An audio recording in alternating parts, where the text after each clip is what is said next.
Les détails sur le coup d'État déjoué au Burkina Faso. Selon le ministre de la Sécurité, les auteurs avaient prévu l'assassinat du capitaine Ibrahim Traoré et de plusieurs personnalités militaires et civiles. L'ex-président de la transition, Paul-Henri Damiba, est pointé du doigt. La correspondance régionale à suivre dans un instant.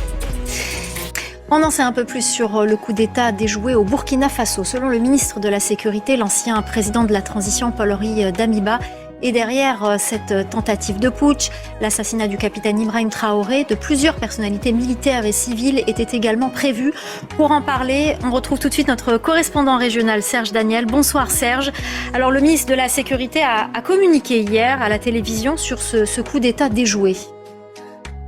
Oui, tout à fait. Monsieur Mahamadou Sana a expliqué que c'était un coup d'État qui était prévu pour être exécuté le 3 janvier dernier et que l'objectif des putschistes était l'assassinat du président de la transition du Burkina Faso, le chef de la junte du Burkina Faso, Ibrahim Traoré. Il y aurait eu plusieurs arrestations. Il faut préciser qu'on n'a pas encore des détails, on n'a pas encore des preuves de ce qu'avancent les autorités du Burkina Faso.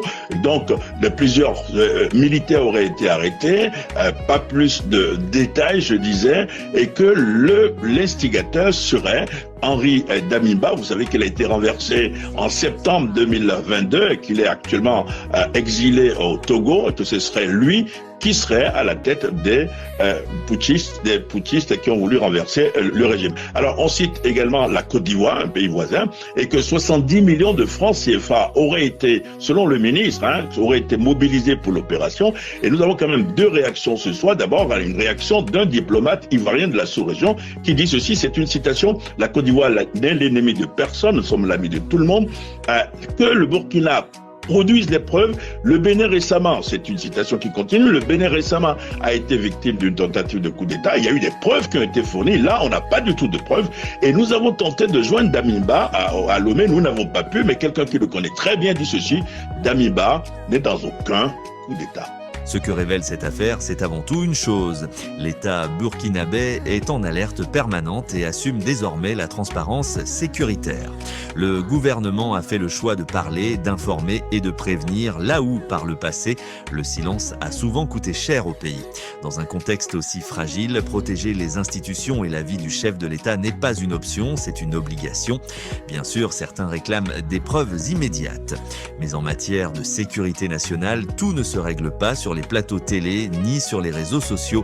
Il y a un temps pour l'enquête, un temps pour la communication et un temps pour la justice. Ce qui est clair aujourd'hui, c'est que le Burkina Faso refuse de replonger dans l'instabilité chronique. Le message est limpide, la transition ne se laissera ni intimider, ni infiltrer, ni manipuler depuis l'ombre ou depuis l'exil.